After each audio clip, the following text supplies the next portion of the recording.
You notice something about yourself that others quietly point out. You don't gossip. Not really. While conversations drift toward other people, their mistakes, their drama, their secrets, you stay silent. Or you redirect. And sometimes you wonder if something about you is missing. Are you too detached, too serious, too distant from how people bond? Or is there something else happening here? Something you haven't fully understood yet? Problem. Deep dive. In most social spaces, gossip is currency. It's how people fill silence, how they signal belonging, how they create invisible alliances. And when you don't participate, you feel it. That slight disconnect. The moment where everyone laughs at something you didn't find funny. The subtle shift when you don't add anything to a conversation built on someone else's absence. You might even try sometimes. Say something small, just to fit in. But it feels unnatural, like you're stepping outside yourself just to stay included. So you pull back again. And over time, a quiet pattern forms. You become the listener, the observer, the one people trust but don't fully include. And that creates a strange contradiction. People say you're mature, respectful, different. But you don't always feel connected, because connection, in many environments, is built on shared judgment. And you don't operate that way. So the question slowly grows in the background. Am I missing something or protecting something? What if this isn't a social weakness, but a psychological boundary? What if your discomfort with gossip isn't about lacking social skill, but having a different internal calibration for how you relate to people? Because the brain doesn't avoid behaviors randomly. It avoids what feels misaligned with identity and internal values. And for some people, gossip creates a kind of internal friction, a quiet dissonance, not loud enough to explain easily, but strong enough to resist. So instead of seeing this as you don't fit in, there's another possibility. You're wired to connect without reducing people to stories behind their back. And that changes everything once you understand why. Psychological mechanism. Let's break this down. At its core, gossip activates two main systems in the brain, the social bonding system and the reward system.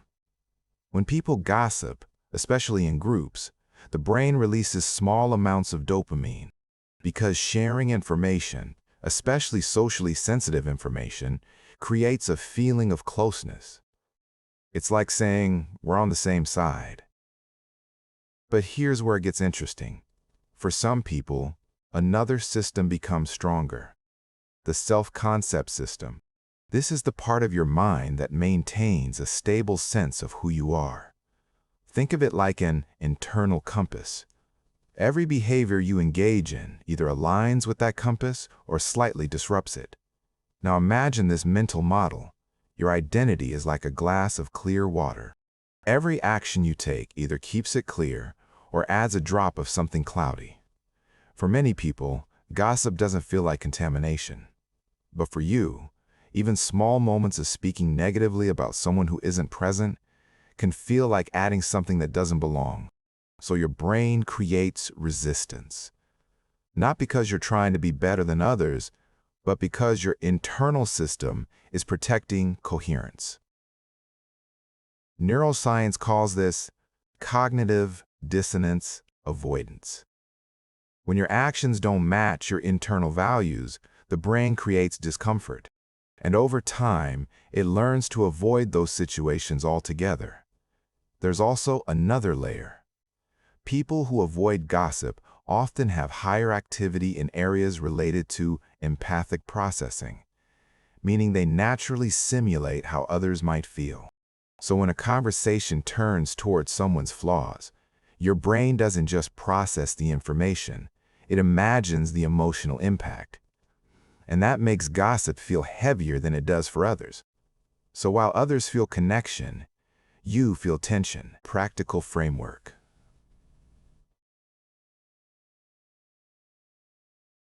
So what do you do with this? Not by forcing yourself to change, but by understanding how to work with your wiring. Here's a framework. 1. Redefine what connection means. What to do. Start noticing when conversations rely on shared negativity and consciously shift towards shared experience instead. Why it works. The brain bonds through similarity. It doesn't require gossip, just shared focus. Real-life example. Instead of engaging in, "Did you hear what they did?" you gently redirect. "That reminds me. Have you ever felt like that in your own life?" Now the bond shifts from judgment to reflection.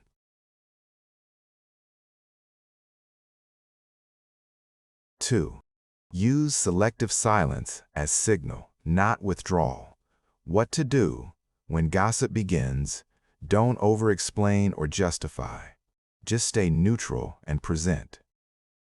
Why it works. Your brain maintains identity consistency without triggering social rejection. Silence, when calm, communicates boundaries without conflict. Real-life example. Someone starts criticizing a mutual friend. You listen without adding fuel, and then shift the topic naturally. No tension, no confrontation. 3. Build deeper. One-on-one conversations. What to do. Invest more in private conversations where depth replaces noise. Why it works. Your brain is wired for meaningful connection, not high-volume interaction.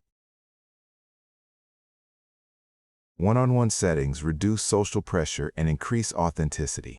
Real-life example. Instead of group chats filled with gossip, you spend time with one person talking about real struggles, ideas, or experiences. That's where your natural style thrives. 4.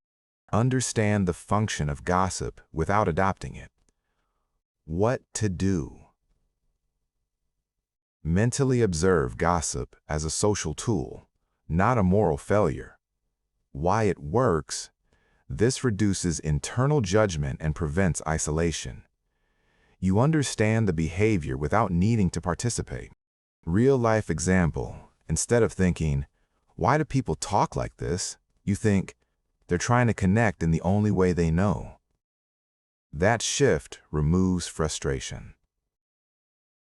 5. Anchor your identity. Consciously. What to do. Remind yourself quietly what kind of person you choose to be. Why it works. The brain strengthens identity through repetition. Clear identity reduces confusion in social situations. Real-life example. Before entering social spaces, you ground yourself with a simple thought. I connect without tearing others down. And that becomes your filter. All of this comes down to one simple idea. You are not rejecting people. You are rejecting a method of connection that doesn't align with your internal system. Think of it like this. Most people build connection horizontally, wide, fast, surface level. You build connection vertically, slow, deep, stable. Neither is inherently wrong, but they feel completely different from the inside. And when you try to operate in the wrong direction, you feel lost, disconnected, even when surrounded by people. So maybe the question was never, why don't I gossip like others? Maybe the real question is, what kind of connection actually feels real to me? Because you've already noticed something most people don't. That not all connection feels clean, and not all belonging feels honest. You're not distant. You're selective, not disconnected, just unwilling to trade depth for noise. And once you stop seeing that as a flaw, you start building a different kind of life. One where conversations don't leave a residue, where connection doesn't require compromise, and where silence isn't emptiness. It's clarity.